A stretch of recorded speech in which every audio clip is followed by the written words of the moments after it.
கர்த்தருடைய பரிசுத்த நாமத்திற்கு மகிமை உண்டாவதாக. ஆண்டவராகிய இயேசு கிறிஸ்துவின் நாமத்தினாலே இந்த புதிய வாரம் உங்களுக்கு ஒரு ஆசீர்வாதமான வாரமாக இருப்பதாக.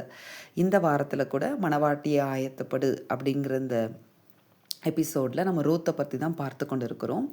இந்த நாளில் கூட நீங்கள் பார்த்தீங்கன்னா ரூத்துடைய ஒரு குணாதிசயத்தை குறித்து நம்ம பார்க்க போகிறோம். ஆமென். நம்மெல்லாம் மணவாட்டியாக தேவனுடைய இரண்டாம் வருகைக்கு, இயேசுடைய இரண்டாம் வருகைக்கு ஆயத்தப்பட்டு கொண்டிருக்கிறோம். அதில் ஒரு திருச்சபையாக நாம் எப்படி ஆயத்தப்பட வேண்டும், நம்ம எப்படி நடந்துக்கிறணும், நம்மக்கிட்ட ஆண்டவர் என்ன எதிர்பார்க்கிறார், அதைத்தான் நம்ம இந்த மணவாட்டி ஆயத்தப்படு அப்படிங்கிற எபிசோடில் பார்த்துட்ருக்கோம். அதன்படி நீங்கள் பார்த்தீங்கன்னா ரூத் 3ஆம் அதிகாரம் 5வது வசனத்தில் சொல்லப்பட்டிருக்கிறது, நீர் எனக்கு சொன்னபடியெல்லாம் செய்வேன் என்றாள். ஆமென்.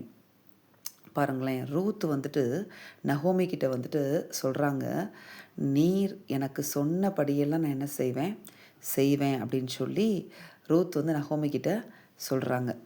அப்போ நகோமி தான் என்ன செய்கிறாங்கன்னு பார்த்தீங்கன்னா ரூத்துக்கு வந்து டீச் பண்ணுறாங்க, நீ எப்படி அடுத்து நடந்து கொள்ள வேண்டும் அப்படிங்கிறத கற்பித்து நடத்துகிறாங்க. அதுக்கு அடுத்த வார்த்தை நீங்கள் பார்த்தீங்கன்னா நகோமி கற்பித்தபடியெல்லாம் ரூத் செய்தாள் அப்படின்னு சொல்லி போடப்பட்டிருக்கும்.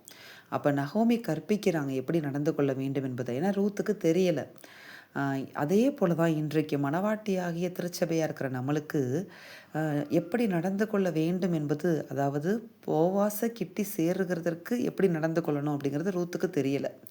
அப்போ நகோமி அதை கற்றுக் கொடுக்குறாங்க. இன்றைக்கு நமக்கும் கூட ஆண்டவராக இயேசு கிறிஸ்துவை எப்படியெல்லாம் கிட்டி சேரணும் அப்படிங்கிறது நம்மளுக்கும் தெரியலை. அப்போ நமக்குள்ளே இருக்கிற பரிசுத்த ஆவியானவர் என்ன செய்கிறாரு அப்படின்னு நீங்கள் பார்த்தீங்கன்னா, நமக்கு கற்பித்து நம்மை எப்படி வந்து நகோமி ரூத்தை வந்து போவாசுக்கு நேராக நடத்தினாங்களோ அதே போல் ஆண்டவர் நம்மை பரம போவாசாகிய ஆண்டவராகிய இயேசு கிறிஸ்துவுக்கு நேராக நடத்துகிறார். அப்போ அப்படிப்பட்ட பரிசுத்த ஆவியானுடைய நடத்துதலுக்கு நாம் ரூத்தை போல விட்டு கொடுக்கணும். ரூத் எப்படி அவங்க மாமியாருடைய அந்த கற்பித்ததெல்லாம் கேட்டு அதன்படியே நடந்தாங்களோ, அவங்க சொல்கிற வார்த்தையை பார்த்தீங்களா, நீர் எனக்கு சொன்னபடியெல்லாம் செய்வேன்.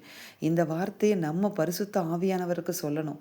பரிசுத்த ஆவியானவரே, நீங்கள் எனக்கு கற்பிக்கிறபடியெல்லாம், நீங்கள் எனக்கு சொல்லுகிறபடியெல்லாம் நான் செய்வேன் அப்படின்னு சொல்லி ஒரு கமிட்மெண்ட்டுக்குள்ளே நம்ம வரும்போது ஆவியானவர் நம்மளுக்கு கற்றுக் கொடுக்குற காரியங்களை கற்றுக்கொண்டு அதன்படி நம்ம செய்யும்போது நம்ம ஆட்டோமேட்டிக்காக பரம போவாசாகிய ஆண்டவராகிய இயேசு கிறிஸ்துவுக்கு நேராக, அதாவது அவருக்கு பக்கத்தில் போகிறதுக்கு என்ன வழியோ அந்த வழியில் நாம் நடத்தப்படுகிறோம்.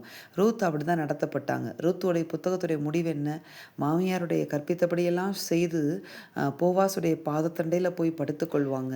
அடுத்து அவங்களுக்கு என்ன நடக்கும் அப்படின்னு பார்த்தீங்கன்னா, இந்த போவாஸ் இலைப்படையாமல் ரூத்துக்காக செயல்படுகிறத நம்ம பார்க்க முடியும். ஆண்டவர் யாருக்காக செயல்படுவார் அப்படின்னு நீங்கள் பார்த்தீங்கன்னா, இப்படி உங்களை நீங்கள் ஆண்டவர்கிட்ட சரண்டர் பண்ணும்போது கர்த்தர் உங்கள் வாழ்க்கையை முழுவதுமாக கையில் பொறுப்பெடுப்பார். எப்படி போவாஸ் வந்துட்டு ரூத்துடைய வாழ்க்கையை முற்றிலுமாக தன்னுடைய கையில் பொறுப்பெடுத்து ரூத்துக்காக செயல்பட்டாரோ அதே போல் ஆண்டவரும் கூட இப்படி ஒரு அர்ப்பணிப்பில் நீங்கள் காணப்பட்டீங்கன்னா உங்கள் வாழ்க்கையை முற்றிலுமாக கர்த்தர் பொறுப்பெடுப்பார். ஆண்டவர் உங்கள் வாழ்க்கையில் இவ்வளோ பொறுப்பை எடுக்கணும் அப்படின்னா நம்முடைய ஒபீடியன்ஸும் நம்முடைய கீழ்ப்படிதலும் ரொம்ப அவசியமாக இருக்கிறது ரூத்தை போல்.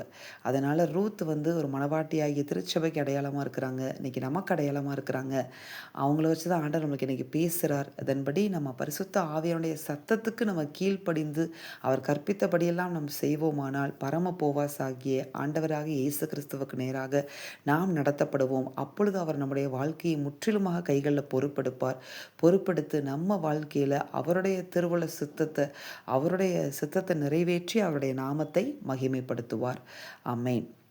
நாம் ஜெபிப்போமா? எங்கள் அன்பின் பரலோக பிதாவே, இந்த வார்த்தையின்படி நீர் எங்கள் ஒவ்வொருவரையும் ஆசிர்வதித்து இந்த ரூத்தை போல ஒரு கீழ்ப்படிதல் எங்களுக்கு தருவீராக.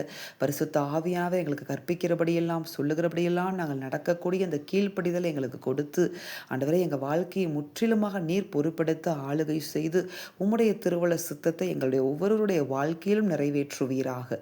இயேசுவின் நாமத்தில் ஜெபித்து ஜெயம் எடுக்கிறோம் பிதாவே. ஆமென்.